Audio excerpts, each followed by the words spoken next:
நடிகருக்கு பிறகு தனது படங்களில் அதிக பஞ்ச் டயலாக்குகளை பயன்படுத்தியவர் தளபதி நடிகர்தான்.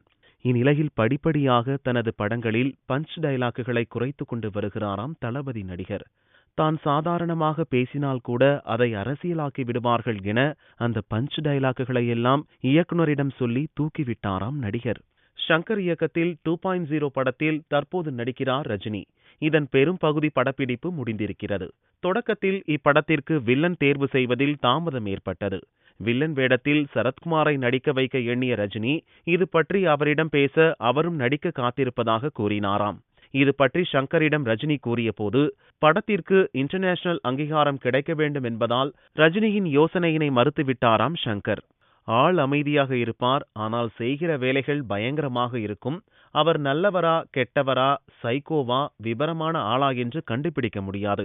இதுதான் விஜய் ஆண்டனியின் முதல் படத்திலிருந்து அவரது கேரக்டரின் இலக்கணம்.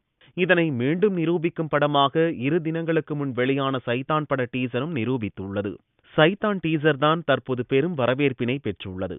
இந்திய திரையுலக ரசிகர்கள் வியந்து பாராட்டிய பாகுபலி படம் கடந்த ஆண்டு வெளிவந்து மாபெரும் வசூலை குவித்தது.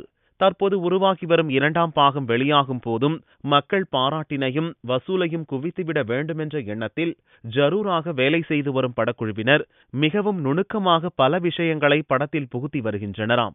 அதில் ஒன்று படத்தில் போர்க்காட்சிகளில் வர இருக்கும் ஆயுதங்களாம். தீபாவளிக்கு ரசிகர்களுக்கு விருந்தாக எத்தனை படங்கள் வரும் என்று இதுவரை இறுதியாக முடிவாகாத நிலையில் தற்போதைய நிலையில் படங்கள் தீபாவளி மோதலுக்கு தயாராக உள்ளது தெரிய வந்துள்ளது. முதன்முறையாக தனுஷ் 2 வேடங்களில் நடித்திருக்கும் படம் கொடி, மொட்டையடித்து புதிய கெட்டப்பில் கார்த்தி நடித்திருக்கும் படம் காஷ்மோரா, இயக்குனர் எம். ராஜேஷ் டைரக்ஷனில் ஜிவி பிரகாஷ் நடிக்கும் படம் கடவுள் இருக்கான் குமாரு மற்றும் சுராஜ் இயக்கத்தில் விஷால் நடித்திருக்கும் கத்திச்சண்டை ஆகிய 4 படங்களும் தீபாவளிக்கு வர தற்போது இந்த ஹீரோக்கள் மோதிக்கொள்ள தயாராகிவிட்டது தெரிய வந்துள்ளது. கிளாமராக நடிக்க மாட்டேன், உதட்டு முத்த காட்சிகளில் நடிக்க மாட்டேன் என்று தெரிவித்து வந்த கீர்த்தி சுரேஷ் சிவகார்த்திகேயனுடன் நடித்து வரும் ரெமோ படத்தில் ஒரு பாடலில் செக்ஸி மூமெண்டில் கலக்கியுள்ளாராம்.